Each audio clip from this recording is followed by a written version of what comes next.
Hello everyone, good evening to all of you. मेरा नाम है वरुण चित्रा और स्टडी ग्रुप पे आपका बहुत बहुत स्वागत है। प्लीज एक बार कंफर्म कर दीजिए आप लोग को मेरी वॉइस क्लियर और लाउड परफेक्ट आ रही है। प्लीज दोस्तों कंफर्म करिएगा। क्लास को स्टार्ट करते हैं। बहुत शानदार क्लास आपके लिए आज की। आज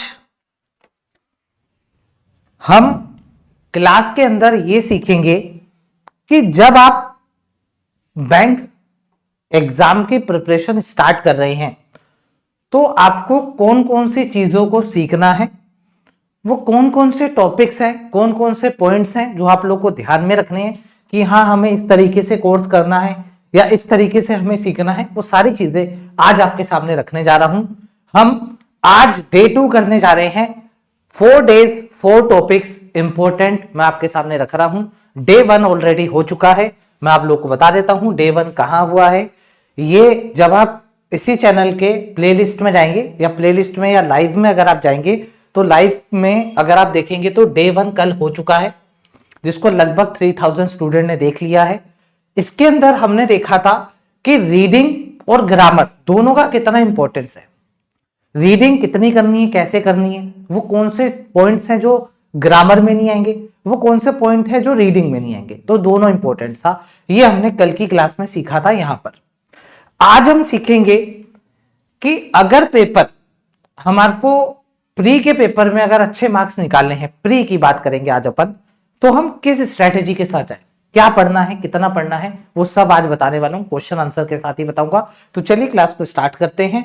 ये हमारा टेलीग्राम चैनल है। आप इस टेलीग्राम चैनल को ज्वाइन कर सकते हैं क्योंकि इसके अंदर 8 बजे डेली शाम को 8 बजे यहां पर वोकैब का क्यूज होता है। बहुत शानदार लेवल के यहां पर वोकैब के क्वेश्चंस होते हैं। और ये जो वोकैब होती है ये हम एडिटोरियल में जो वोकैबलरी पढ़ते हैं, एडिटोरियल कब होता है? सुबह 8 बजे होता है।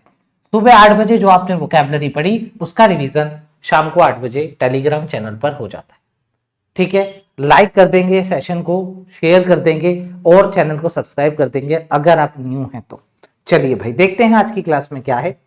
तो आज मैं आप लोग को बताने वाला हूं कि 20 मिनट्स हमारे पास होते हैं। कोई भी अगर आप प्री उठा लो, कोई भी प्री, चाहे पीओ का हो या क्लर्क का प्री हो, 20 मिनट्स में आपको 30 क्वेश्चंस बनाने होते हैं। तो अगर हम हर एक क्वेश्चन को रीड करें, सिर्फ हर एक क्वेश्चन को हम सिर्फ रीड करें, सोल्व भी ना करें, तो रीड करने में हर एक क्वेश्चन को मेरे हिसाब से 30 सेकेंड या 20 सेकेंड तो लग ही जाएगा।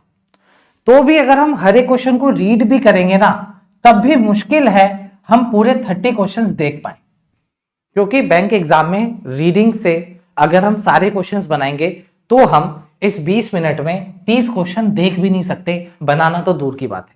तो फिर हमें क्या समझना है? हमें समझना है कि रीडिंग जरूरी है, लेकिन रीडिंग वहीं जरूरी है जहां पर सिर्फ और सिर्फ रीडिंग लगे, बिना रीडिंग के काम ना चले। लेकिन इस 30 क्वेश्चंस में कुछ क्वेश्चंस ऐसे भी आएंगे जो ग्रामर की हेल्प से, जो ट्रिक्स की हेल्प से सोल्व हो जाएंगे। ट्रिक्स और ग्रामर अगर आप लोग को आती है तो आपको पूरा क्वेश्चन रीड करने की जरूरत नहीं है। आप आराम से ग्रामर और ट्रिक्स की मदद से भी क्वेश्चन सोल्व कर सकते हैं और 20 मिनट्स में आप आराम से 30 क्वेश्चन तक पहुंच सकते हैं और उसको सही तरीके से बना भी सकते हैं। ठीक है, चलिए एक नमूना देता हूं, मतलब कुछ क्वेश्चंस, कुछ एग्जांपल करते हैं। आ जाइए, पहला क्वेश्चन आपके सामने, बताओ इसका आंसर क्या है? बताइए पहला क्वेश्चन।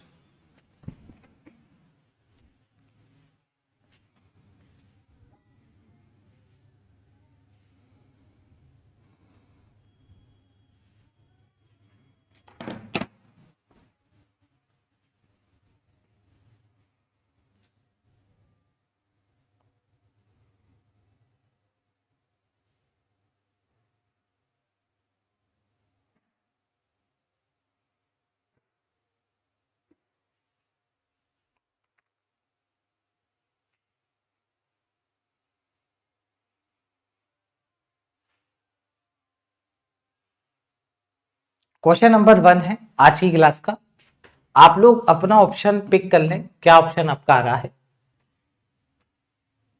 ठीक है, मैक्सिमम स्टूडेंट का ऑप्शन डी आ रहा है, कुछ स्टूडेंट का बी भी आ रहा है। ठीक है भाई, ओके। एक क्वेश्चन हो, ठीक है, फिर मैं आप लोगों को बताऊंगा इसका करेक्ट आंसर क्या हो।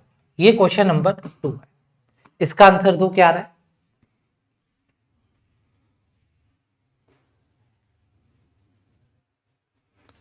Very good evening, very good evening, answer दीजिए।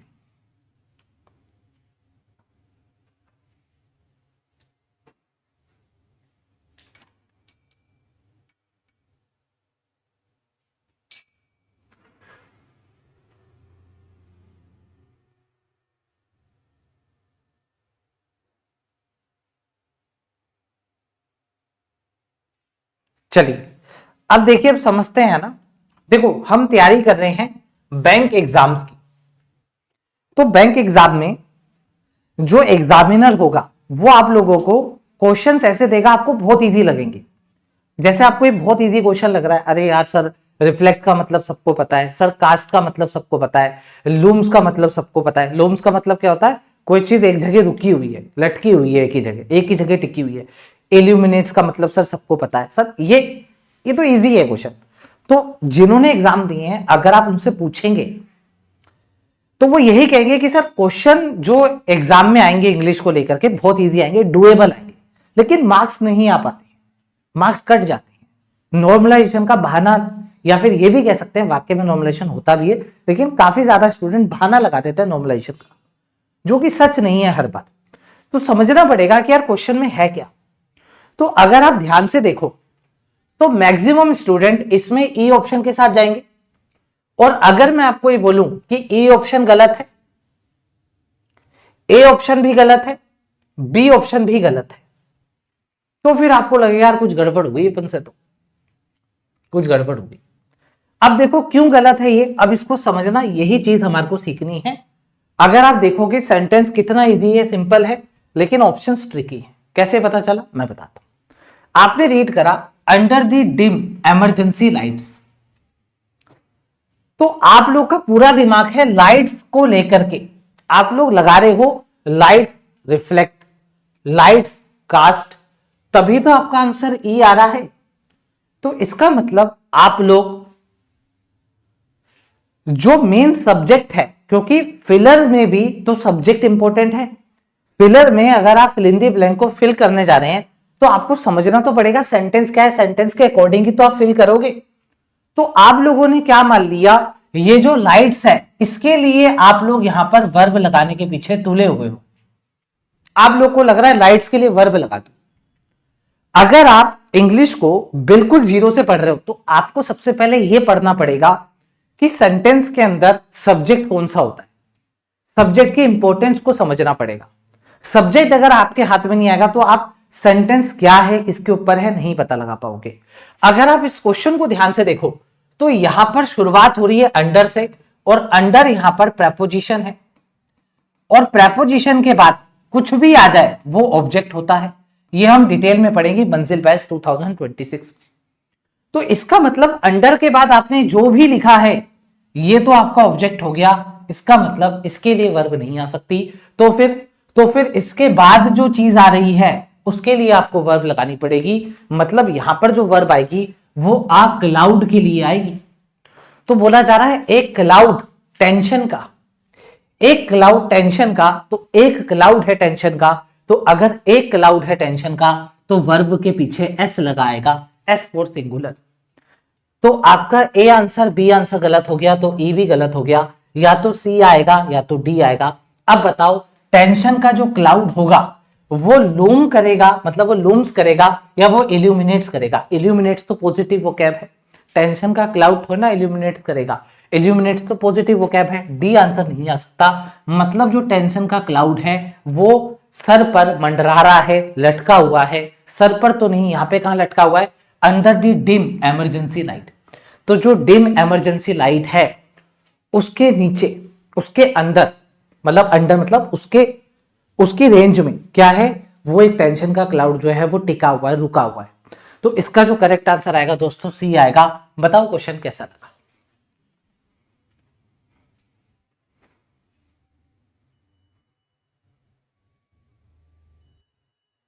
तो कुल मिलाकर के मैं आपको ये सिखाना चाह रहा हूं, मैं ये नहीं कह रहा क्वेश्चन सीधे नहीं आएंगे, सीधे भी आएंगे, वो तो सभी कर लेंगे, सीधा क्वेश्चन आएगा तो आप भी कर लेंगे, आराम से हो जाएंगे, कोई दिक्कत नहीं। लेकिन जब क्वेश्चन ऐसे आएंगे तब आप लोग को थोड़ा सोचना पड़ेगा, आपको समझना पड़ेगा यार जो सेंटेंस कह रहा है क्या वो सही तो कह रहा है। वो कैसे पता चला? सिर्फ इस प्रेपोजिशन से पता चल गया कि प्रेपोजिशन अगर आगे आई है तो मतलब ये सब्जेक्ट नहीं है, इसके बाद क्या लिखा है उसको पकड़ और उसके अकॉर्डिंग वर्ब लगा। एक्चुअल में सेंटेंस है ना पोएट्रिक वे में लिखा हुआ है ना, इडियोमेटिक वे में लिखा हुआ है। ये सेंटेंस वैसे ऐसे लिखा जाना चाहिए था सिंपल तरीके से, अ क्लाउड ऑफ टेंशन। देखो सिंपल तरीका क्या होता, a cloud of tension looms, बैठ गया लूम्स क्योंकि एक ही क्लाउड है, तो जो क्लाउड है टेंशन का वो लूम्स मतलब वो होवर कर रहा है, लटका हुआ है ना, रुका हुआ है। कहां रुका हुआ है? Under the dim emergency light.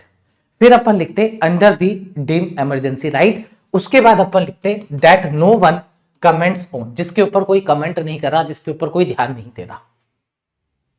आई बात समझ में? तो कुल मिलाकर के यहां पर जो सब्जेक्ट है आपका वो ये रहा सब्जेक्ट आ क्लाउड। कैसे पता सर? क्योंकि आपने प्रेपोजिशन से स्टार्ट करा, तो प्रेपोजिशन के बाद सब्जेक्ट नहीं होते, तो ये आपका ऑब्जेक्ट होगा, और अगर ये ऑब्जेक्ट है तो इसके लिए वर्ब नहीं आ सकती, तो फिर आपको ये सब्जेक्ट पकड़ना पड़ेगा और यहां पर वर्ब लगानी पड़ेगी। तो इसका आंसर आएगा लूम्स। क्लियर? पहला क्वेश्चन था आपके सामने, उम्मीद करता हूं आप लोग को समझ में आ गया होगा।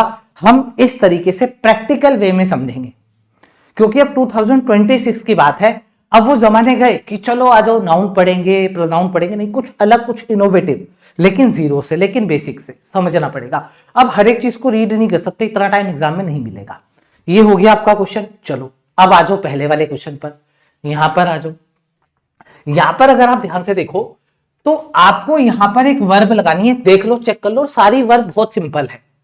And up being, turn out to be, resulting, becomes, remain, सारी वोकैब इजी है, सारी वर्ब इजी है, सारी फ्रेज आप लोग को समझ में आ रही होगी। ठीक है, चलो अब क्या करना है अपन को ये पढ़ना पड़ेगा यूजिंग शेयर्ड मोबिलिटी सर्विसेज। तो आपको दिमाग में एक पॉइंट हमेशा रखना है, अगर यार वर्ब की आईएनजी फॉर्म स्टार्टिंग में ही अगर आ रही है, वर्ब की आईएनजी फॉर्म अगर स्टार्टिंग में आ रही है, तो याद रखना जब भी वर्ब की आईएनजी फॉर्म स्टार्टिंग में आती है, इससे अच्छा मैं ऐसे लिखता हूं, वर्ब की आईएनजी फॉर्म दो रोल प्ले करती है। दो रोल कैसे प्ले करती है? दो नहीं, तीन रोल प्ले करती है, और बोलो कैसे। एक तो ये वर्ब की आईएनजी फॉर्म होती है, तो वर्ब की आईएनजी फॉर्म इसको कब बोलेंगे? इसको आप वर्ब की आईएनजी फॉर्म तभी कह सकते हो, इसको वर्ब की आईएनजी फॉर्म कहने का हक हमें तभी है जब इससे पहले कोई हेल्पिंग वर्ब आ रही। अगर कोई हेल्पिंग वर्ब आ रही होगी तभी हम वर्ब की आईएनजी फॉर्म लगा सकते हैं या उसको कह सकते हैं वर्ब की आईएनजी फॉर्म। नहीं तो इसके दो नाम है, एक इसका नाम जिरंड है, एक इसका नाम जिरंड है, एक इसका नाम एडजेक्टिव। तो इसका मतलब ये है, इस यूजिंग से पहले देखो देखो देखो, इससे पहले क्या कोई हेल्पिंग वर्ब आ रही है? सर नहीं आ रही। तो इसका मतलब ये हेल्पिंग वर्ब के बाद अगर वर्ब की एनजी फॉर्म नहीं आई तो हम इसको वर्ब की एनजी फॉर्म नहीं कह सकते, टेक्निकली वर्ब की एनजी फॉर्म कहना गलत हो जाएगा। फिर हम इसको क्या कहेंगे? सर या तो ये जिरंड है या तो ये एडजेक्टिव है। अगर ये एडजेक्टिव है तो इसके बाद जो नाउन दे रखा होगा वो मेन होगा, अगर ये जिरंड है तो यही मेन हो जाएगा। अगर यही मेन हो जाएगा तो मतलब इसके लिए वर्ब लगानी पड़ेगी। आ जाओ चेक करते हैं। यूजिंग के बाद देखो शेयर्ड आ रहा है, नाउन तो नहीं आ रहा। अगर आप ध्यान से देखोगे तो यूजिंग शेयर्ड मोबिलिटी सर्विसेज, तो यूज करना, और यहां पर जो भी वर्ब की आईएनजी फॉर्म आ रही है इसके अंदर कोई एक्शन दिख रहा है। आप देखो एक्शन दिख रहा है, यूज करना एक्शन दिख रहा है, तो मतलब ये जो शेयर्ड मोबिलिटी सर्विसेज है, इन सर्विसेज को यूज करना dash are not more difficult, तो इनको यूज करना डिफिकल्ट हो जाएगा जब डिजिटल पेमेंट सिस्टम फेल, जब डिजिटल पेमेंट सिस्टम फेल हो जाएंगे। तो इस यूज करने के लिए आपको यहां पे वर्ब लगानी है, और यूजिंग सिंगुलर है तो एंड नहीं आ सकता, एंड्स होता तब बात बनती, टर्न्स होता तब बात बनती, रिजल्टिंग वर्ब की आईएनजी फॉर्म नहीं आ सकती, हमें तो वर्ब चाहिए, हटाओ। बिकम्स आ सकता है, रिमेन्स होता तो आ जाता, मतलब ये ऑप्शन ये ऑप्शन ये ऑप्शन गया, इसका आंसर डी आएगा, जो कि आप लोगों ने दे भी दिया था। अब बस मैं आपको इतना सा कहना चाह रहा हूं कि यहां पर आपने इतना दिमाग नहीं लगाया, फिर भी आपका आंसर सही आ गया। क्यों? तुक्के से आ गया। क्योंकि तुक्के से मतलब, मेरा मतलब ये है कि फ्लो में बैठ गया। तुक्के का मतलब गलत मत लेना, फ्लो में बैठ गया। आपको पढ़ा आपने, हाँ यार using share mobility services becomes a lot more difficult, ये हो जाएगी, तो वो फ्लो में बैठ गया, बिकम्स बन गया, आंसर आ गया। लेकिन हर बार फ्लो तो नहीं बैठेगा आपका, हर बार फ्लो आपका रिफ्लेक्ट या कास्ट जैसे वोकैब भी तो लेकर के आएगा जो आपका आंसर गलत करवा देगा। ठीक है, तो बस मैं आप लोगों को इन 4 दिनों में बताने जा रहा हूं कि हमें इस बात का ध्यान रखना है कि हमारा ओरिजिनल सब्जेक्ट क्या है। अगर हमें सेंटेंस का सब्जेक्ट नहीं पता तो हम फिलर नहीं बना सकते। कल मैंने क्या लिया था, क्लोज टेस्ट। क्लोज टेस्ट में रीडिंग भी थी, ग्रामर भी थी। आज मैंने लिया फिलर, तो फिलर में देखो रीडिंग भी कर रहे हैं लेकिन ग्रामर भी लग रही है। और जो रीडिंग से फिलर बनेगा वो तो रीडिंग से बन ही जाएगा क्योंकि वो रीडिंग पे बेस्ड है, जिसकी रीडिंग अच्छी है, रीडिंग वाले भी करेंगे अपन। लेकिन कुछ ऐसे ट्रिकी भी हमारे को फिलर्स आने चाहिए, और ये सब कैसे सही होंगे, जब हमारे को ओरिजिनल सब्जेक्ट पता होगा क्या है। एक क्वेश्चन और दे दूं, रेडी हो, बताओ मजा आया। सिंपल तरीके से हमने समझा कि भाई हमारे को सब्जेक्ट पकड़ना पड़ेगा। सब्जेक्ट घुमाने के क्या तरीके हैं, या तो पहले प्रेपोजिशन दे दो या तो पहले आईएनजी फॉर्म दे दो, तो सब्जेक्ट हमारा घूम जाएगा। स्टूडेंट को लग सकता था सर्विसेज प्लूरल है तो मैं यहां पे प्लूरल वर्ब लगाता हूं। प्लूरल वर्ब का मतलब क्या होता है मैं ये भी बता देता हूं, कुछ बहुत ही बिगिनर स्टूडेंट होंगे। देखो, जिस वर्ब के पीछे एस लगा दिख जाए, वर्ब के पीछे, एक्शन के पीछे एस लगा मिल जाए वर्ब के पीछे, तो S4 क्या होता है, सिंगुलर होता है, बस ऐसे याद रखना, S4 सिंगुलर, और S नहीं है तो वो प्लूरल है। तो आपने देखा सर्विसेज, ये वर्ब नहीं है ना, सर्विसेज क्या है, नाउन है। तो नाउन के पीछे अगर S लगा होता है तो नाउन प्लूरल है। जैसे बॉय हो गया, जैसे बुक हो गया, चलो बुक, बुक तो आपको पता ना किताब, अगर मैं बुक्स कर दूंगा तो ये ले भाई, ये प्लूरल नाउन हो गया। तो वर्ब में अगर एस लगी हो तो वर्ब सिंगुलर है, वर्ब में एस नहीं लगी हो तो वर्ब प्लूरल है। इसकी भी मैं डिटेल एक क्लास बना रहा हूं मंजिल बैच 2026 में, 13 तारीख को लॉन्च हो रहा है। आप लोगों को अभी इवेंट भी दिखा दूंगा। 13 दिसंबर को हम लॉन्च कर रहे हैं मंजिल बैच 2026। ठीक है, उसमें पूरा एक चैप्टर रखूंगा मैं जिसमें हमको सिंगुलर प्लूरल वर्ब सिखाई जाएगी। चलें आगे, यहां तक क्लियर है। एक क्वेश्चन और उड़ाओ, एक क्वेश्चन और देता हूं आपको, लो भाई इसको बनाओ। एक क्वेश्चन और देखो तो,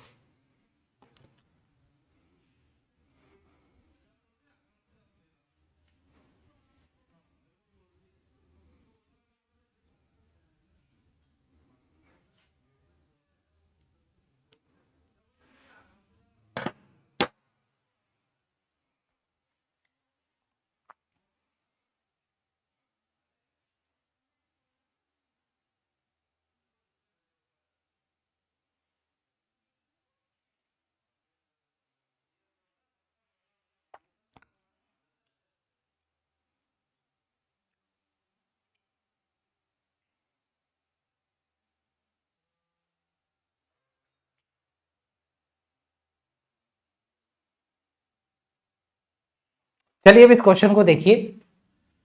अब जब हम रीडिंग करेंगे तो हमें ये कोई बताने वाला नहीं होगा कि यहां पर इस चीज का ध्यान रखना है। लेकिन आप एक बात ध्यान में रखिए, आपने एक बार रूल पढ़ लिया, मान लो एक रूल है कोई, आपने पढ़ लिया, अब वो रूल जितनी बार आप देखोगे उतनी बार आपका फर्ज है आपको रिवाइज करना है। जितनी बार आप रीड कर रहे हो, आपको अगर वो रूल दिख रहा है तो आपको वापस से जाकर के उसको रिकॉल करना है, रिवाइज करना है। तो रूल ये होता है, बहुत छोटा सा रूल है। रूल ये होता है, जो मॉडल वर्ब्स होती हैं, जो मॉडल वर्ब्स होती हैं, मॉडल वर्ब के बाद मैं अच्छे से लिखता हूं, देखो रूल ये कहता है जो मॉडल वर्ब्स हैं उन मॉडल वर्ब्स के बाद 3 चीजें हो सकती हैं। 3 चीजें बोले तो वर्ब की फर्स्ट फॉर्म आ सकती हैव आ सकता है और बी आ सकता है। इन तीनों के अलावा दुनिया की कोई भी चीज नहीं आ सकती। हाँ, ऐसा जरूर हो सकता है कि आपने मॉडल वर्ब लिखी, मैं यहां पे लिखता हूं कि आपने यहां पर मॉडल वर्ब लिखी। मॉडल वर्ब बोले तो देखो शैल आ रहा है, इधर विल आ रहा है, कैन आ रहा है, ये सब मॉडल वर्ब होती है। माइट में, ये सब मॉडल वर्ब, ठीक है। कैन में, शेल, शुड, ठीक है, ये सब क्या है, मॉडल वर्ब है। हाँ, ये हो सकता है मॉडल वर्ब के बाद आप एक एडवर्ब लिखो, फिर आप वर्ब की फर्स्ट फॉर्म लिख दो, ये चलेगा, एडवर्ब आ सकता है, ठीक है। उसके अलावा मॉडल वर्ब अगर तुमने लिख दी तो उसके बाद या तो वर्ब की फर्स्ट फॉर्म आएगी या तो हैव आएगा तो बी आएगा, इसके सिवा और कुछ नहीं आ सकता। ठीक है, एक एडवर्ब आप डाल सकते हो क्योंकि एडवर्ब वर्ब के आसपास आता है, वर्ब को क्वालिफाई करने के लिए आता है। हम डिटेल में पढ़ेंगे जब अपन 0 से स्टार्ट करेंगे तब। तो अब देखो कई स्टूडेंट ने ए आंसर दिया, उनको ये रूल लिखते ही समझ में आ गया कि उनका आंसर गलत हो गया है, उनका नेगेटिव लग चुका है। कई स्टूडेंट को समझ में आ गया रूल लिखते ही कि उनका नेगेटिव लग चुका है, उनका आंसर गलत हो चुका है। क्यों? क्योंकि आपने देखो यहां पे शेल देखा, शेल के बाद क्या मैं एक्सीडेड लगा सकता हूं बताओ? क्योंकि या तो वर्ब की फर्स्ट फॉर्म बेस फॉर्म आती है, या तो हैव आता है तो बी आता है। हैव अगर आ जाए कभी तो हैव के बाद अगर हैव कभी आ जाए तो इसके बाद वर्ब की थर्ड फॉर्म बनती है, अगर वर्ब आ रही है तो। अगर बी आ जाए तो आप थर्ड फॉर्म और आईएनजी फॉर्म दोनों लगा सकते हो। ये केस होता है आईएनजी फॉर्म या फिर थर्ड फॉर्म दोनों लगा सकते हो। पैसिव वॉइस का केस होता है, ये एक्टिव वॉइस का केस होता है। एक्टिव पैसिव भी आपको मैं डिटेल में बता दूंगा। तो कुल मिलाकर के क्या हो गया, ए वाला आपका ऑप्शन गया खत्म। अच्छा अब क्या करें? अब आपने ये तो सीख लिया, आप लोग लगाने आए तो आपने देखा नोट टू एक्सीड, ठीक है, नोट टू एक्सीड। अब आपको मैंने क्या कहा, मॉडल वर्ब के बाद या तो वर्ब की फर्स्ट फॉर्म लगेगी, या तो हैव लगेगा, या तो बी लगेगा। मैंने बताया क्या टू लगेगा, तो आप यहां पर टू कैसे लगा रहे हो फिर? इसका मतलब ये भी गलत है, हटा इसको। अब आप आए ग्रेटर के ऊपर, तो आपको ये बात पता होगी ग्रेट, ग्रेटर, ग्रेटेस्ट ये एडजेक्टिव होता है। हमने क्या पढ़ा, या तो वर्ब की फर्स्ट फॉर्म, या तो हैव, या तो बी। ग्रेटर तो एडजेक्टिव है, एडजेक्टिव कहां से लगा रहे हो, मतलब सी भी गया, खत्म बात। उसके बाद आपने देखा हाँ भाई गो वर्ब की फर्स्ट फॉर्म मिल गई, बहुत बढ़िया है। आगे लिखा हुआ है गो अबव मोर देन, तो अबव और मोर देन एक ही बात है। गो अबव मोर देन ये कौन सी बात हुई? अबव मतलब ऊपर, मोर देन मतलब ऊपर, मतलब मोर देन मतलब ज्यादा, अबव मतलब ऊपर। 20%, तो भाई 20% के लिए या तो अबव लिख दे, या तो अबव अगर नहीं लिख रहा है तो मोर देन लिख दे। ऐसे लिख दो शेल नोट गो अबव 20%, या फिर ऐसे लिख दो shall not go more than, या फिर गो मोर देन तो नहीं होगा, बी मोर देन आप लोग लिख सकते थे।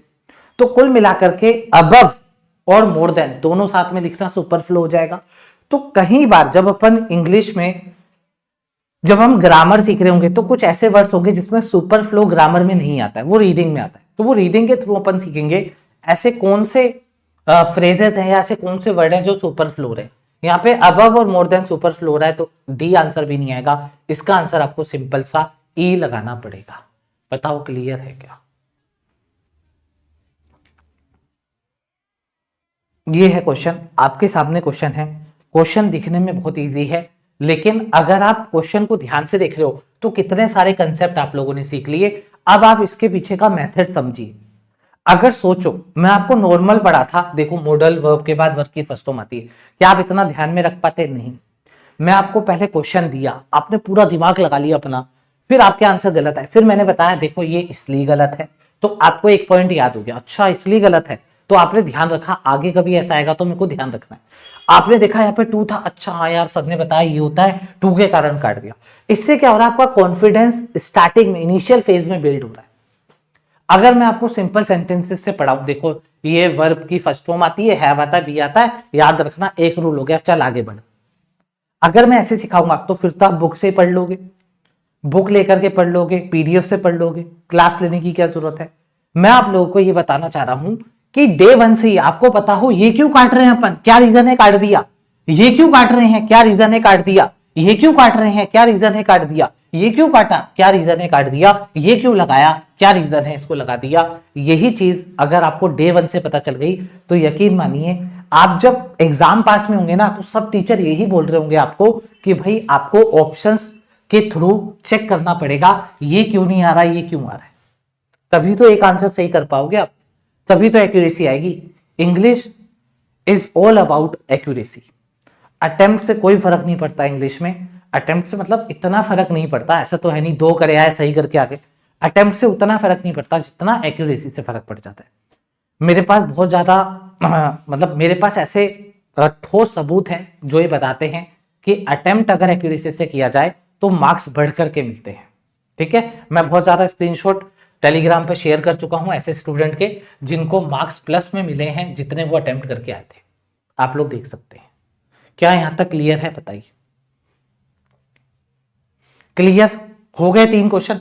अब आप खुद देखो 3 क्वेश्चन से आपको एक पता चल गया, अच्छा यार ऐसे देखना होता है, ये इंग्लिश में ये चीजें होती हैं। ठीक है, थोड़ा थोड़ा आप लोग को पता चल रहा है। अब इन सारी चीजों को मैं कंपाइल करूंगा।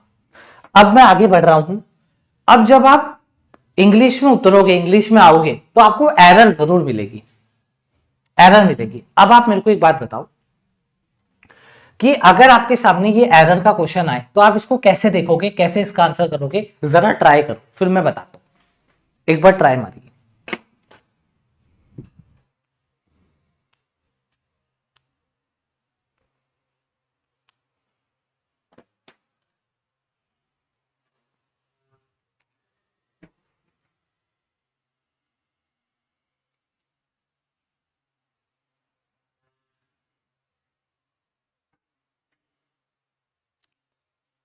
अब देखिए, जो आपने सीखा है उसी को बार बार रिवीजन करना ही आप कह सकते हो आपकी ग्रोथ है।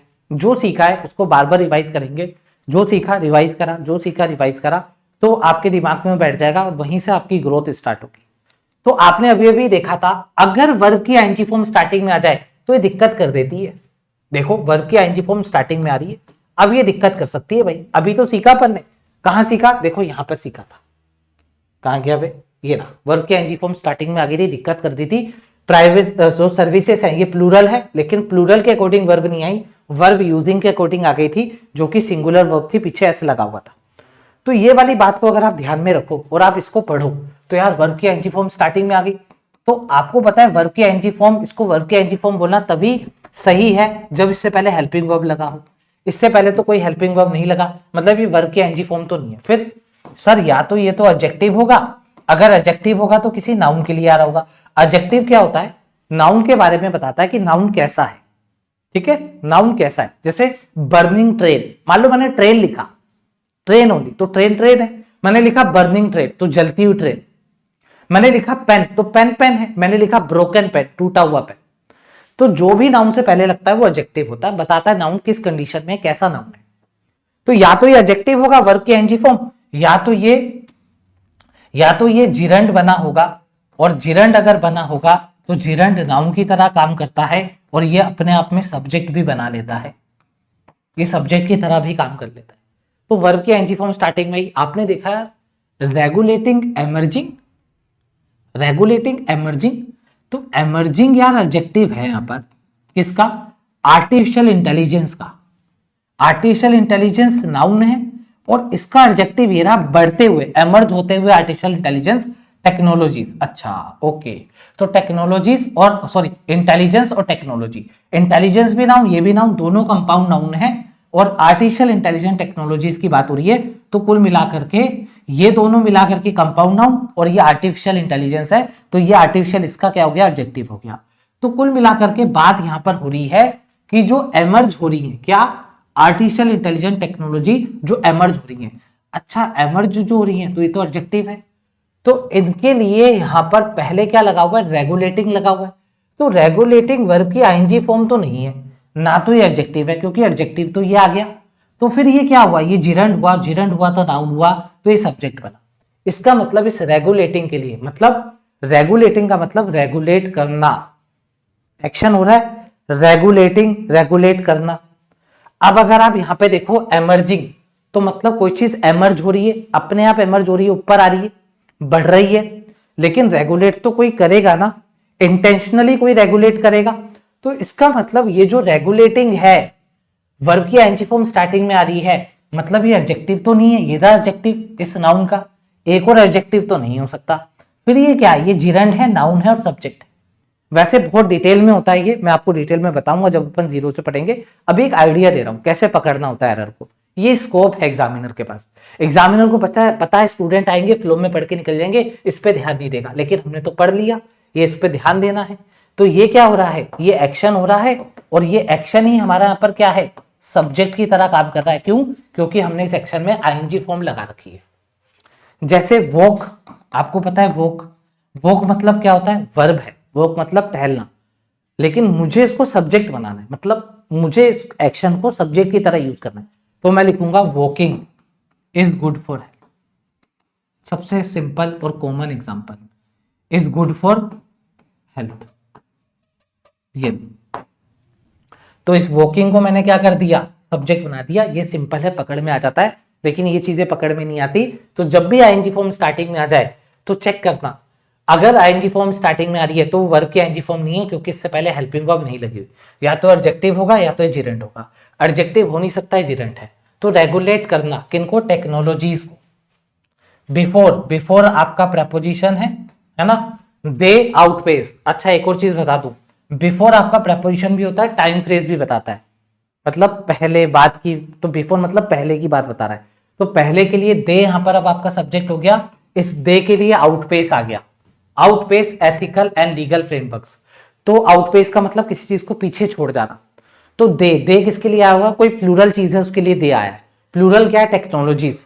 तो कहा जा रहा है पहले, पहले मतलब इन चीज से पहले, इनको रेगुलेट करने से पहले दे कौन, टेक्नोलॉजीज। ये टेक्नोलॉजीज पीछे छोड़ देती हैं एथिकल और लीगल फ्रेमवर्क्स, एथिकल और लीगल फ्रेमवर्क्स को पीछे छोड़ देती हैं। तो इसलिए कहा जा रहा है इनको रेगुलेट करना has become a central concern in parliamentary debates across Europe.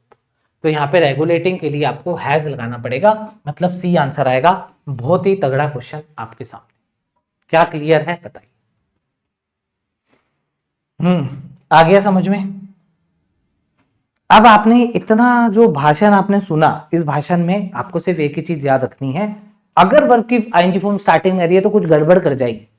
गड़बड़ कर तो नहीं रही है, चेक कर लो, ठीक है। आगे बढ़े, ये हो गया इसका सी आंसर। मतलब यहां पर आपको हैज करना पड़ेगा, क्यों? क्योंकि हम टेक्नोलॉजीज की बात नहीं कर रहे, इनको रेगुलेट करने की बात कर रहे हैं। तो regulate has become central concern in parliamentary debates. तो इनको रेगुलेट करना ही सेंट्रल कंसर्न बना हुआ है, मेन मुद्दे की बात बना हुआ है। चलो भाई अगला क्वेश्चन, इसको बनाओ।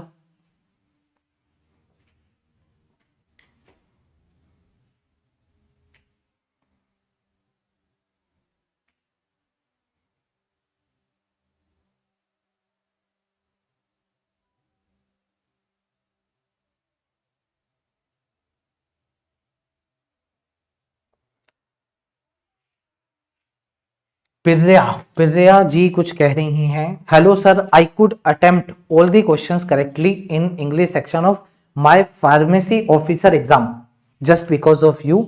सर बहुत बहुत शुक्रिया sir, you are just irreplaceable to everyone.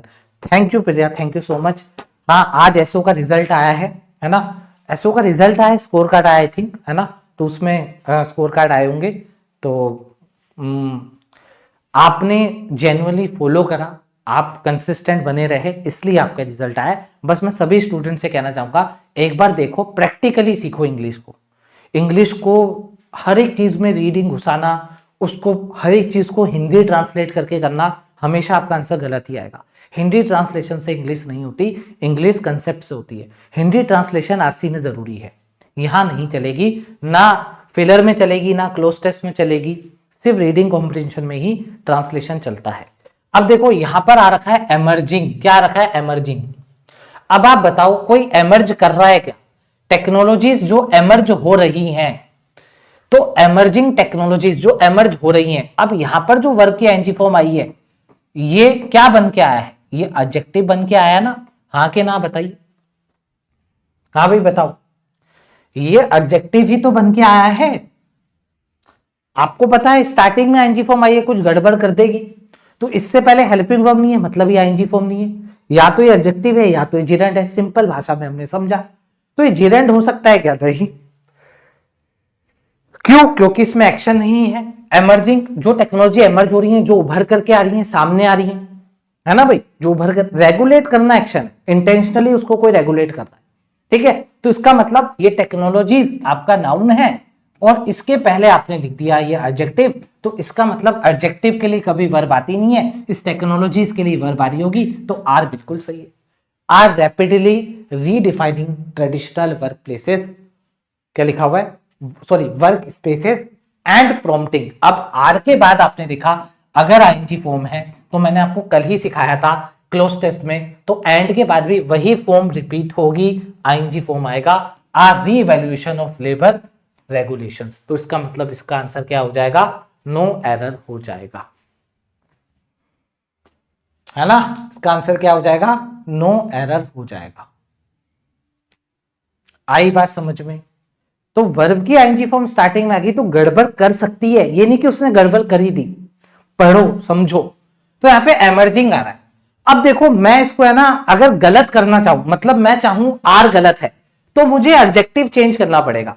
अब पता है मुझे क्या करना पड़ेगा, मुझे यहां पर इस एमर्जिंग की जगह क्या करना पड़ेगा, रेगुलेटिंग। क्या करना पड़ेगा, रेगुलेटिंग। ये ले भाई, रेगुलेटिंग होते ही अब ये एडजेक्टिव नहीं रहा, टेक्नोलॉजीज को रेगुलेट करना, अब यहां पर इज आ जाएगा। समझ रहे हो मेरी बात को। तो आप ये मत देखो कोई रूल पढ़ लिया तो आप उसको रट रहे हो, रटो मत। मैंने क्या कहा, आईएनजी फॉर्म आई है तो गड़बड़ कर सकती है, करा है या नहीं करा है पढ़ के पता चलेगा। तो इसने गड़बड़ नहीं करी है एमर्जिंग ने, तो एमर्जिंग अपनी जगह एडजेक्टिव का रोल प्ले कर रहा है, और टेक्नोलॉजी यहाँ पे नाउन है तो ये प्लूरल नाउन है तो आर ही आएगा, इसको इज करने की जरूरत नहीं है, मतलब ए सही है, बाकी आगे सब कुछ सही है। तो इसका आंसर नो एरर आ जाएगा। अगला क्वेश्चन इसको बना,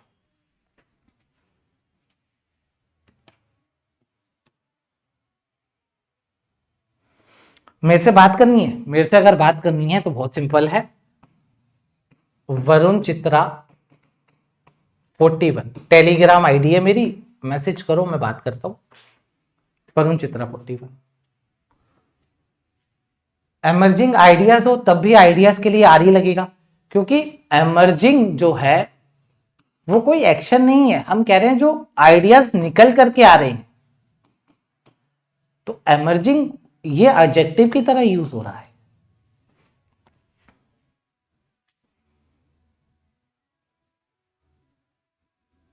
आ जाओ इसको बनाते हैं। देखो ड्यूरिंग दी पैंडेमिक, इसका तो कोई लफड़ा ही नहीं है, क्यों, क्योंकि ड्यूरिंग तो प्रेपोजिशन होता है, प्रेपोजिशन के बाद पैंडेमिक तो ऑब्जेक्ट हो गया। अब देखो ग्रोइंग, अब इसको समझना, ग्रोइंग, ग्रोइंग एंजाइटीज। अब एंजाइटी सबको पता है नाउन है, और सेंटेंस स्टार्ट हो रहा है, कोमा के बाद भी सेंटेंस स्टार्ट होता है, आपको पता है ना।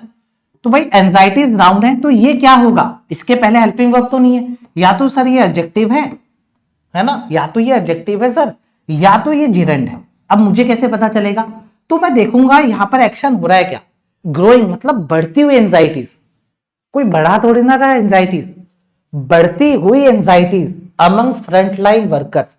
तो जो फ्रंटलाइन वर्कर्स है, जो सामने जो फेस कर रहे हैं, फेस मतलब जो फ्रंट लाइन में जो सबसे आगे हैं वो वर्कर्स, ठीक है, उनके बीच में एंजाइटीज बढ़ रही है, बढ़ती हुई एंजाइटीज। तो बढ़ती हुई एडजेक्टिव, एडजेक्टिव का रोल प्ले कर रहा है।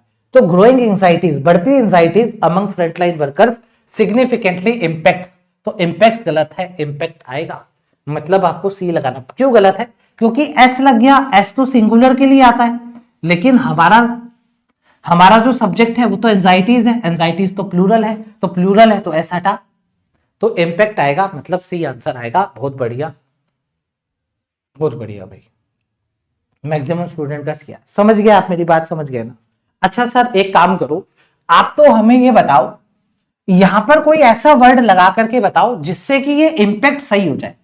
तो इसका मतलब यहां पर ग्रोइंग नहीं, यहां पर कोई ऐसा आईएनजी फॉर्म लगाना पड़ेगा जो अपने आप में एक्शन हो और वो जिरेंड बन जाए, वो जिरेंड बन जाए। तो भाई यहां पर ऐसा एडजेक्टिव, सॉरी ऐसा वर्ब के आईएनजी फॉर्म लगाता हूं जो एक्शन बन जाए, मतलब एड्रेसिंग, मतलब एड्रेसिंग, क्या लगाया मैंने, एड्रेसिंग लगा दी। तो एड्रेसिंग एंजाइटीज, एंजाइटी को एड्रेस करना, तो एड्रेसिंग का मतलब कोई एड्रेस करेगा, कोई सुधारेगा, कोई रिजोल्व करेगा। तो addressing anxieties among frontline workers significantly impact, अब गलत हो जाएगा, क्यों, क्योंकि अब हम एड्रेसिंग बोल रहे हैं, तो एड्रेसिंग यहां पे जिरेंड बना, और ये जिरेंड सिंगुलर होता है हमेशा। अगर ये सिंगुलर होता है तो इसके लिए हमारे को एस लगाना पड़ेगा, मतलब अब एस सही हो जाएगा। आ रही है बात समझ में आप लोगों को, बताइए हाँ के ना। सर आप करवाते हो तो आसान लगता, हम करते हैं तो मैं आपको एग्जांपल से करवाऊंगा, मैं आपको सब कुछ एग्जाम्पल से करवाऊंगा, बार बार मॉक टेस्ट में इंप्लीमेंट करवाऊंगा। क्यों नहीं होगा, हमेशा होगा, सही होगा। बस आप लोगों के सारे कंसेप्ट क्लियर होने चाहिए। तो ग्रोइंग, कोई एक्शन नहीं हो रहा है, बढ़ती हुई एंजाइटी। अगर एड्रेसिंग कर दिया तो मतलब एड्रेस करना एंजाइटी को, इसका मतलब ये है जैसे ही मैं एड्रेसिंग करूंगा तो ये इंपैक्ट्स यहां पर सही है। अभी ग्रोइंग है तो ग्रोइंग एज द एडजेक्टिव का काम कर रहा है, तो एडजेक्टिव के लिए तो वर्ब आती नहीं है, तो जाहिर सी बात है जो एंजाइटी द नाउन है इसी के लिए वर्ब आ रही होगी। और वर्ब में एस क्यों लग रहा है, क्योंकि ये तो प्लूरल है, हमारे को प्लूरल वर्ब चाहिए। प्लूरल वर्ब बोले तो बिना एस के वर्ब, तो सी इसका आंसर हो जाएगा अभी हाल फिलहाल। क्या क्लियर है? ठीक है, चलो सर ये तो हो गया, एरर की बातें तो हो गई। एरर के लिए तो सर रूल्स भी होते हैं, वो हमें पढ़ने पड़ेंगे। ठीक है सर, एरर हो गया, अब आप और कुछ पढ़ाओ, और कुछ बताता हूं मैं आपको। अभी तक आपने क्या सीखा, पहले एक बार सम अप कर लें, फिर आपको और आगे लेकर के चलता हूं। अभी तक आपने ये सीखा कि अगर आईएनजी फॉर्म स्टार्टिंग में आ जाए तो गड़बड़ कर सकती है, वो आपने सीख लिया कैसे गड़बड़ करेगी। तो इसका मतलब जब भी आप इंग्लिश को स्टार्ट करेंगे, चाहे आप न्यूज़पेपर पढ़ रहे हैं, कुछ भी पढ़ रहे हैं, तो जब भी आईएनजी फॉर्म आएगी तो आपको तीन चीजें पूछनी है उससे। भाई तू वर्ब की आईएनजी फॉर्म है क्या? अगर वो कहे मैं वर्ब की आईएनजी फॉर्म हूं तो उससे पूछो तेरी हेल्पिंग वर्ब का है, तभी वो आईएनजी फॉर्म है। ये सब कुछ आपको न्यूज़पेपर में मिल जाएगा। ठीक है, अगर मान लो वो वर्ब की आईएनजी फॉर्म से पहले हेल्पिंग वर्ब नहीं है तो या तो वो एडजेक्टिव है या तो वो जिरंड है। एक बार चेक कर लें, आ जाओ लाइव देख लेते हैं, है ना भाई, क्या दिक्कत है, लाइव देख लेते हैं द हिंदू एडिटोरियल में। चलो लाइव देख लेते हैं, एक बार चेक कर लेते हैं। आ जाओ लाइव, कोई आईएनजी फॉर्म दिख रही है क्या, है ना? एक बार लाइव चेक कर लेते हैं। हम भाई प्रैक्टिस कैसे करेंगे, न्यूज़पेपर से, न्यूज़पेपर रोज पढ़ते हैं, एडिटोरियल रोज पढ़ते हैं, तो एडिटोरियल से प्रैक्टिस हो जाएगी। कहाँ है भाई आईएनजी फॉर्म, ढूंढो कोई, किसी को, ये देखो ये रही आईएनजी फॉर्म मिल गई। आहा, पकड़ी गई कहाँ पे, जरा ये रही फिटिंग। अब इससे पूछो तू आईएनजी फॉर्म है, एडजेक्टिव है, जिरंड है, ये कह रहा है यार मेरे पहले तो हेल्पिंग वर्ब है, तो भाई तू तो फिर वर्ब की आईएनजी फॉर्म है, तू जा, तेरे को माफ किया, तू तो आईएनजी फॉर्म है वर्ब की, क्योंकि तेरे से पहले हेल्पिंग वर्ब लगी हुई है। और कोई आईएनजी फॉर्म ढूंढो, और कहीं मिल रही है क्या आईएनजी फॉर्म? ये रहा देखो लीडिंग। अब लीडिंग से पहले भी हेल्पिंग वर्ब है, ये भी आईएनजी फॉर्म है, एडजेक्टिव का रोल नहीं कर रही। इट गैदरिंग्स तो नाउन बनाया गया है, कैसे पता नाउन बनाया है, कैसे पता नाउन बनाया? देखो ऐसे पता चला, सुनो, अगर मान लो मैं गैदर लिख देता तो गैदर तो सर वर्ब होता है, हाँ भाई वर्ब होता है, लेकिन ये जो इट्स होता है ये पॉजेसिव एडजेक्टिव होता है। इट्स के बाद क्या आना चाहिए, नाउन आना चाहिए, प्रैक्टिकली सीखिए। तो यार मैं गैदर तो नहीं लगा सकता, गैदर तो वर्ब है, तो भाई इसके अंदर आईएनजी फॉर्म दे। आईएनजी फॉर्म देने से या तो ये एडजेक्टिव बनता या तो ये जिरंड बनता। हमारे को एडजेक्टिव चाहिए नहीं, हमारे को जिरंड चाहिए, तो हम इसको जिरंड मान लेंगे, मतलब नाउन मान लेंगे। तो ये गैदरिंग्स क्या है, नाउन है। आ गई बात समझ में? और देख लो थोड़ा सा, मैं स्लाइड को मतलब थोड़ा सा पैसेज और नीचे कर देता हूं। कोई आईएनजी फॉर्म दिख रही है क्या? ये आईएनजी फॉर्म है, लेकिन इससे पहले तो हेल्पिंग वर्ब है। ठीक है, तो कुल मिलाकर के मैंने आपको एक तरीका बता दिया। मैंने ये देखो, ये रहा रिपीटेटिंग, हा यहां से बताओ, आप लोग खुद अपने आप से सवाल करो, ये जो रिपीटिंग है, ये जो रिपीटिंग है ये क्या चीज है? ये जिरंड है, एडजेक्टिव है या वर्ब है? बताओ क्या है?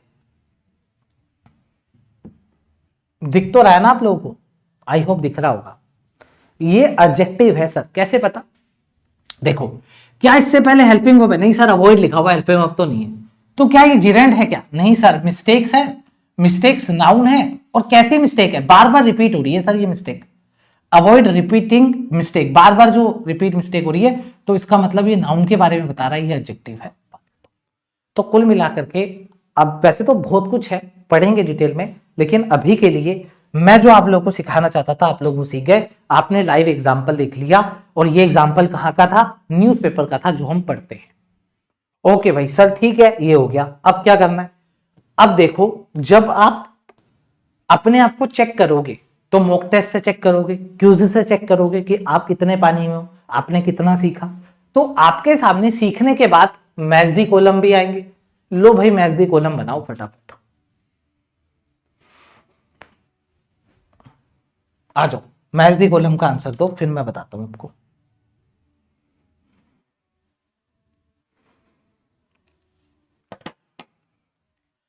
प्रैक्टिकल तरीका इंग्लिश सीखने का।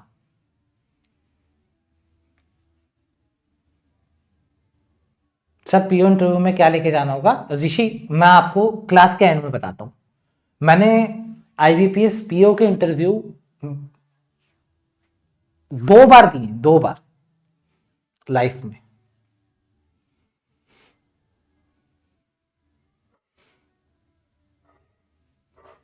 हाँ भाई आ जाओ।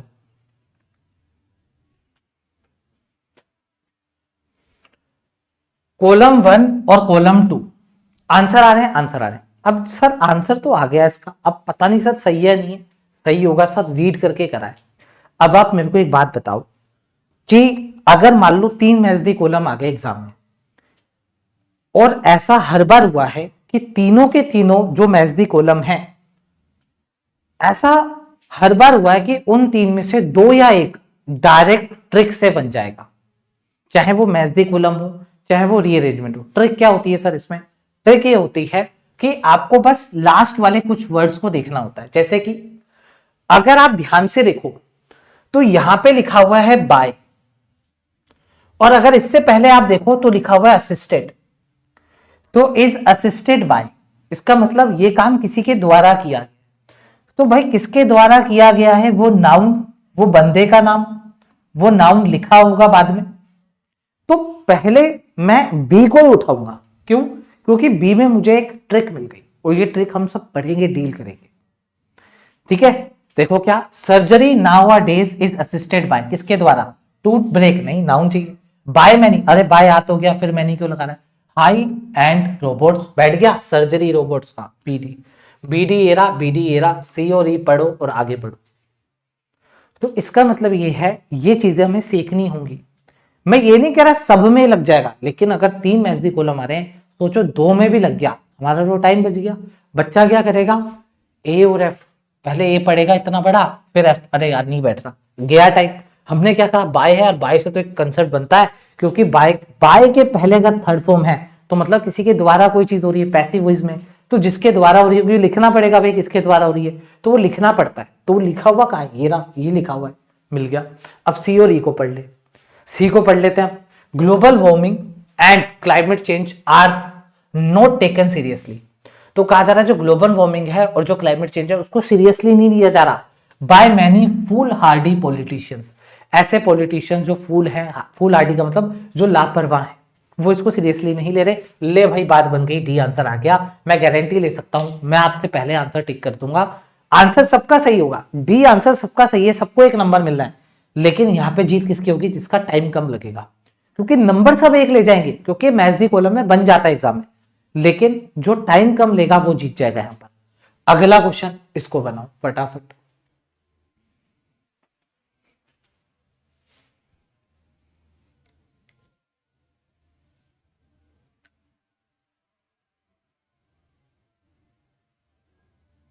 टेनेशियस पेड बैच में पेड क्लास रेगुलर चल रही है। आज ही हमने मॉक खत्म करा, एक कल एक और मॉक आ जाएगा। यूट्यूब पे मैं 13 के बाद से मेंस की क्लासेस लगा दूंगा, आरआरबी पीओ मेंस की। मैं स्टूडेंट को बोल चुका हूं।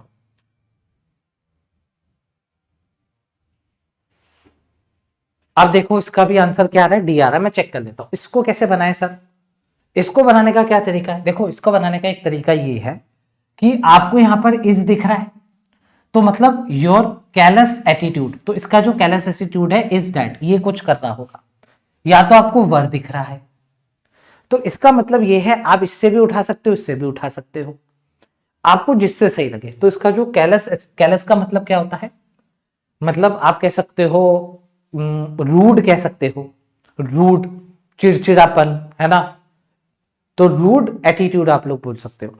तो योर रूड एटीट्यूड इज, अब आपको पता है इज आ गया, is accepted by the members of the post club. क्या उसको एक्सेप्ट किया जाएगा? नहीं।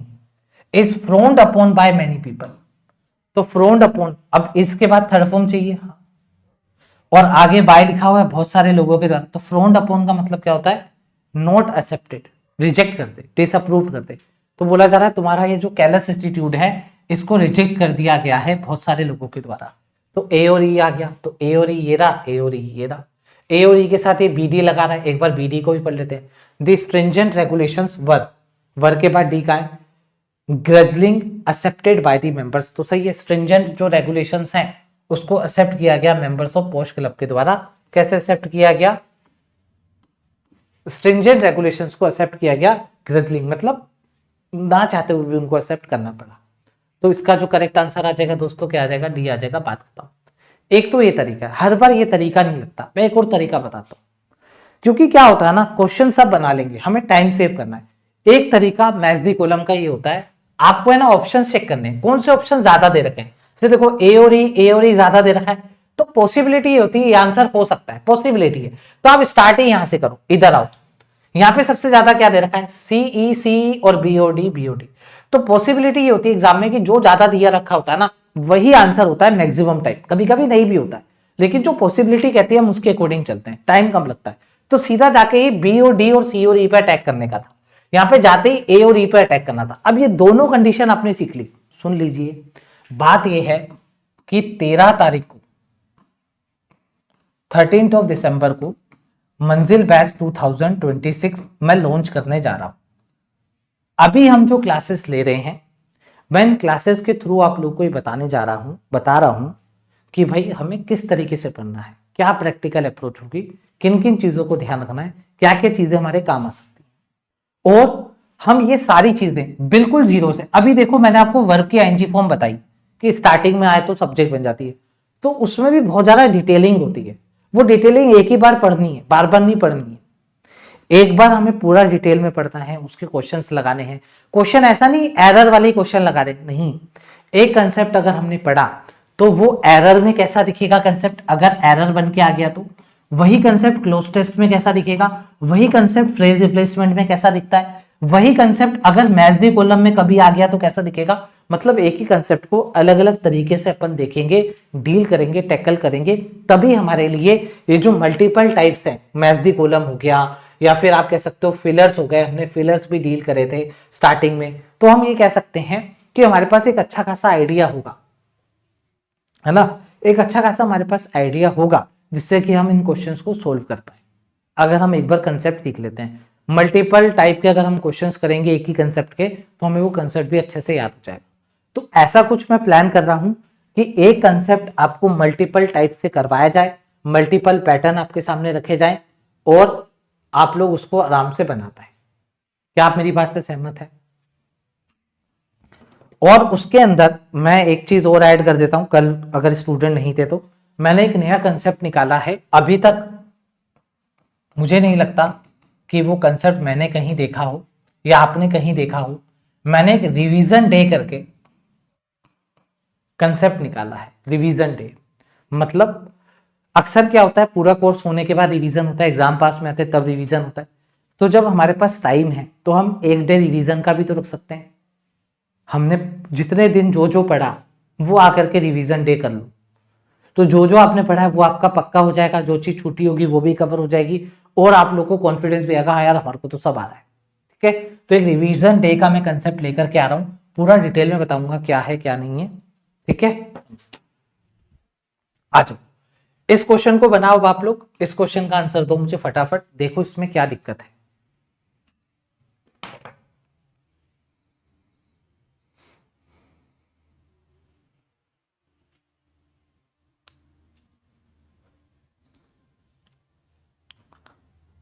ऋषि बस लास्ट क्वेश्चन है, लास्ट एक दो क्वेश्चन है, उसके बाद मैं आपको बताता हूं इंटरव्यू के लिए कुछ।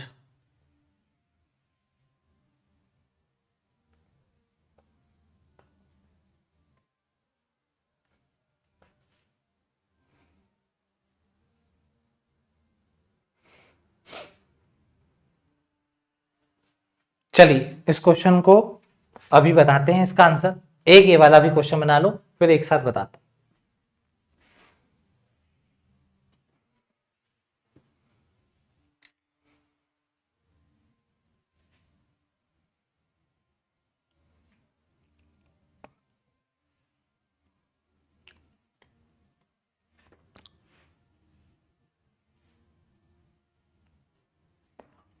आरसी में स्किमिंग जरूरी है क्या? बताता हूं सरोज, लास्ट में बताता हूं, आपके डाउट्स लेता हूं। अब देखो सुनो ये क्वेश्चन क्या कहता है। देखो आपको याद है अभी अभी आज ही हमने सीखा है, क्या सीखा है हमने, हमने ये सीखा है आज ही कि अगर प्रेपोजिशन से सेंटेंस स्टार्ट होगा तो वो आगे ऑब्जेक्ट बना देता है। अगर इसकी जगह बिफोर या आफ्टर होता तो वो टाइम फ्रेज दे देता। जैसे बिफोर और आफ्टर वाला भी मैं आपको बताऊं, बिफोर और आफ्टर वाला ये रहा। तो देखो बिफोर भी कहने को तो प्रेपोजिशन है, लेकिन इसके बाद भी देखो सब्जेक्ट और वर्ब आगे आना। तो बिफोर और आफ्टर के साथ एक स्पेशल कंडीशन है, वो टाइम फ्रेज बता देते हैं, इससे पहले इसके बाद। बाकी इनको छोड़ के अगर पहले कोई प्रेपोजिशन आ रही है तो वो आगे आने वाला जो भी चीज है उसको ऑब्जेक्ट बना देगा। यही चीज आपको मैं यहां पर सिखाना चाह रहा हूं। यहां पर आओ, इनसाइड। इनसाइड क्या है? प्रेपोजिशन। अगर ये प्रेपोजिशन है तो इसके बाद देखो टेम्परेचर रेगुलेटेड लेबोरेटरी, ये क्या हो गया? ऑब्जेक्ट हो गया। अब इसके लिए तुम वर्ब नहीं लगा सकते। सिट्स, सिट्स के पीछे देखो एस लगा हुआ है, एस मतलब सिंगुलर वर्ब। तो भाई लेबोरेटरी ना तो बैठ सकती है, क्या पता फिगरेटिव मीनिंग में बैठ जाए, है ना, फिगरेटिव मीनिंग में बिठा दे, सेट कर दे कहीं, ठीक है। तो इसका मतलब कुछ भी कर लो, ये सिट्स इसके लिए नहीं आ सकता क्योंकि इनसाइड है, इनसाइड प्रेपोजिशन है और इसके बाद ऑब्जेक्ट होते हैं, और ऑब्जेक्ट के बाद आप वर्ब नहीं लगा सकते, ऑब्जेक्ट के लिए वर्ब नहीं आ सकती। फिर क्या करें? मतलब ये वर्ब इसकी नहीं है तो फिर किसकी? सर इसके बाद जो सब्जेक्ट होगा उसकी होगी, क्योंकि हमने इससे रिलेटेड एक फिलर करा था और वो फिलर सबका गलत हुआ था। तो इसका मतलब इसके बाद वाला सब्जेक्ट है क्या? हाँ, तो बाद वाला सब्जेक्ट क्या है? Multiple gene editing cultures. तो कल्चर्स प्लूरल है तो भाई सेट आएगा। अब ये सेंटेंस ऐसे पढ़ा जाएगा, multiple gene editing cultures set inside the temperature regulated laboratory. देखा, तो जो मल्टीपल जीन एडिटिंग कल्चर्स थे वो रखे हुए थे कहां पे? इनसाइड टेम्परेचर रेगुलेटेड, ऐसी लेबोरेटरी जो टेम्परेचर को रेगुलेट करती है, उस लेबोरेटरी के अंदर पड़े हुए थे।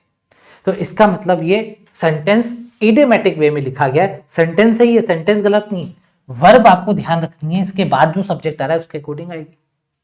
ऐसे ही अगर आप इधर आए तो यहां पर आपने देखा इनटू लिखा हुआ है, तो इनटू प्रेपोजिशन है, तो उसके बाद ये क्या हो गया? दी हाई सिक्योरिटी ब्रीफिंग चैम्बर, ये चैम्बर तक ये क्या हो गया? ऑब्जेक्ट हो गया। अब इस चैम्बर के लिए तो तुम वर्ब नहीं लगा सकते, जाहिर सी बात है।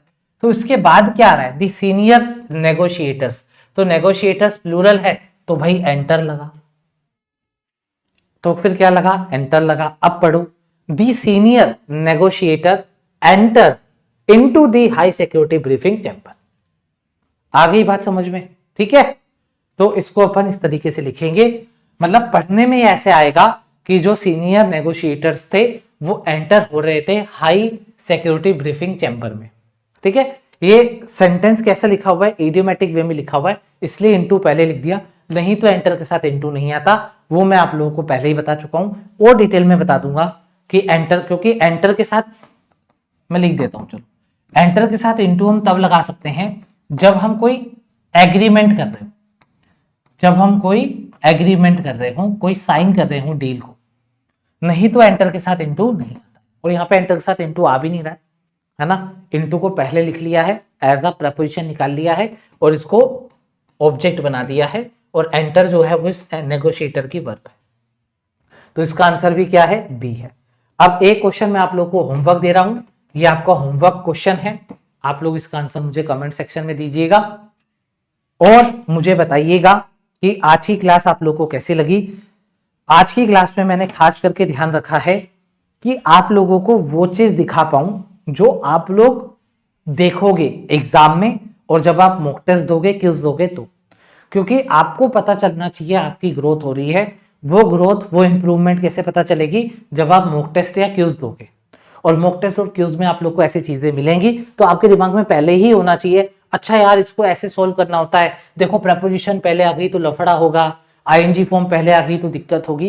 ये सारी बातें आपको पता हो, ये सारी बातें आपको जब आप जीरो से पढ़ रहे हैं तो आपको दिखाई जाए। अब देखो मैं आपको सिंपल सिंपल रूल्स पढ़ा रहा हूं, सिखा रहा हूं, अचानक से मैंने आपके सामने क्वेश्चन रख दिए, आप तो घबरा जाओगे। सोचोगे डे वन से मैं आपको कंसेप्ट सिखाने से पहले, सब्जेक्ट की इंपॉर्टेंस बताने से पहले, अगर मैं आपको ये क्वेश्चन दिखा रहा हूं, आपसे नहीं बन रहा, फिर मैं कह रहा हूं अच्छा, फिर आपने कहा अच्छा ध्यान रखना है, फिर मैं इसका रूल समझा रहा हूं, तो आपके दिमाग में जल्दी बैठेगा। प्रैक्टिकल नॉलेज अगर आप लोग को लेनी है, प्रैक्टिकली अगर मतलब बहुत इजी तरीके से अगर आपको सीखना है, स्टूडेंट फ्रेंडली तरीके से अगर आपको सीखना है, तो आप लोग मुझसे जुड़ सकते हैं। कैसे जोड़ना है, मैं अपना इस साल का मतलब 2026 का बैच लॉन्च करने जा रहा हूं, मंजिल बैच 2026 हर साल आता है। कहां पे मिलता है मंजिल बैच? आपको मंजिल बैच मिलेगा लर्निंग नीति की वेबसाइट पे, ठीक है, learningneeti.com आप सर्च करिएगा। ये पोस्टर है इंग्लिश एक्सक्लूसिव, ये इंग्लिश एक्सक्लूसिव एक सब्सक्रिप्शन है, इसी के अंदर मंजिल बैच मिलेगा, अलग से मंजिल बैच नहीं मिलता है। इसको आप अगर एनरोल करते हो तो मंजिल बैच 2025 वाला भी मिल जाएगा, 24 वाला भी मिल जाएगा और 26 वाला भी आ जाएगा। 26 में क्या है खास, 13 तारीख को पता चलेगा सब डिटेल में। अभी के लिए मैं इतना बोल सकता हूं, कुछ ऐसा जो आप लोगों ने नहीं सोचा होगा, जो अभी तक आपने देखा नहीं होगा, वो होने वाला है। मैंने बहुत रिसर्च करके एक स्टूडेंट को किस तरीके से हेल्प हो सकती है, चाहे वो हिंदी मीडियम का स्टूडेंट हो, चाहे वो इंग्लिश मीडियम का हो, चाहे वो एक सर्विसमैन हो, सबको ध्यान में रखते हुए मैंने कुछ ऐसा शेड्यूल बनाया है, ऐसे कुछ उसमें आप कह सकते हो स्टेप्स डाले हैं जो आप लोगों को बिल्कुल डीप में इंग्लिश पढ़ाएंगे, और वो भी इंटरेस्टिंग वे में और प्रैक्टिकल वे में। ठीक है, चलिए मिलते हैं आप लोगों से। इंग्लिश एक्सक्लूसिव अगर आपको बाय करना है तो आप जा करके बाय कर सकते हैं लर्निंग नीति की वेबसाइट से। अब मैं डाउट ले लेता हूं, है ना, फटाफट। एक स्टूडेंट का डाउट आ रहा है कि सर इंटरव्यू में क्या ले जाना होता है। देखो, इंटरव्यू में डॉक्यूमेंट्स की अगर अपन बात करें तो वो आपको एक मेल भेजेंगे कि भाई आपको क्या क्या लेकर आना है, मेल आएगा आपके पास प्रॉपर। उस मेल में जो जर्नली मैं बता देता हूं, आपको अपनी तीनों ईयर की मार्कशीट लेकर जानी होगी, फर्स्ट सेकंड थर्ड। वो थर्ड वाली चेक करेंगे, लेकिन लेके तीनों जाना। और आपको 10th की रिपोर्ट कार्ड और 12th की रिपोर्ट कार्ड लेकर के जानी है ना, और अपना जो डॉक्यूमेंट्स आईडी है वो। बाकी आप कपिल सर से कंफर्म करिए, कपिल सर इंटरव्यू का बैच लेते हैं, वो आपको अच्छे से गाइड कर पाएंगे। ठीक है, कपिल काटपल सर लर्निंग नीति पे ही है, स्टडी नीति पे पढ़ाते हैं, आप एक बार उनसे भी गाइडेंस ले सकते हैं। ठीक है भाई, चलिए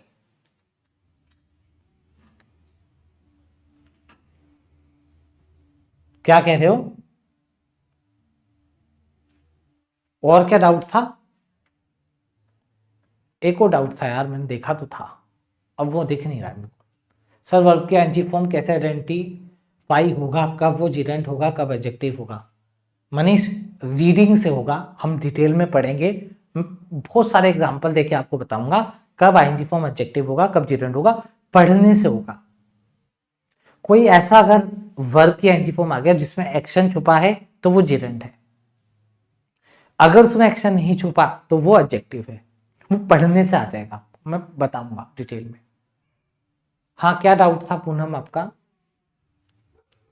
भाई सब कमेंट्स करेंगे, है ना, सब क्लास खत्म होने के बाद एक बार आएंगे, कमेंट्स करेंगे, बताएंगे क्लास कैसी लगी, है ना। बहुत कुछ आप लोग को प्रैक्टिकल वे में सिखा रहा हूं, ये प्रैक्टिकल तरीका है, इससे और प्रैक्टिकल मुझे नहीं लगता कुछ हो सकता है।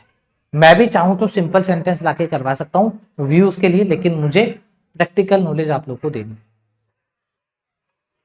ठीक है,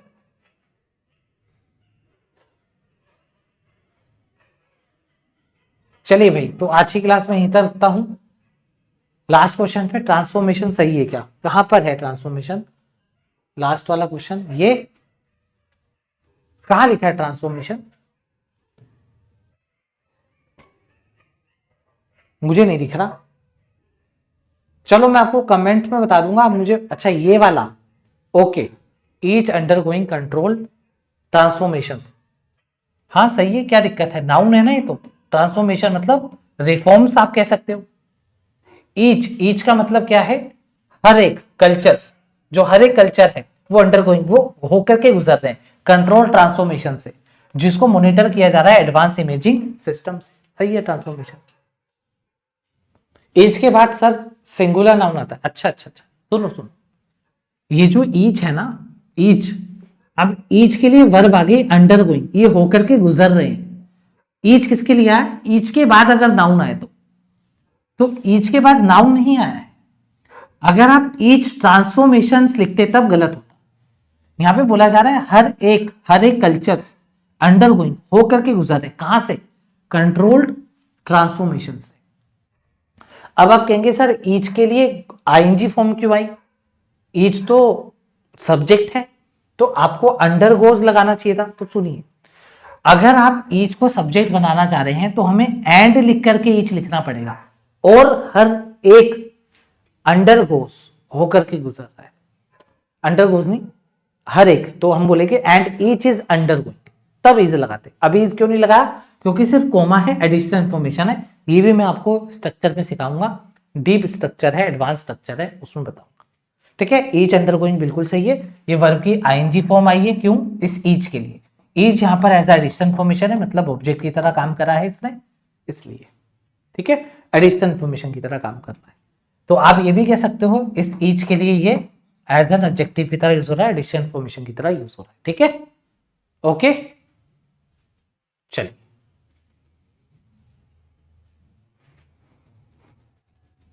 चलिए भाई,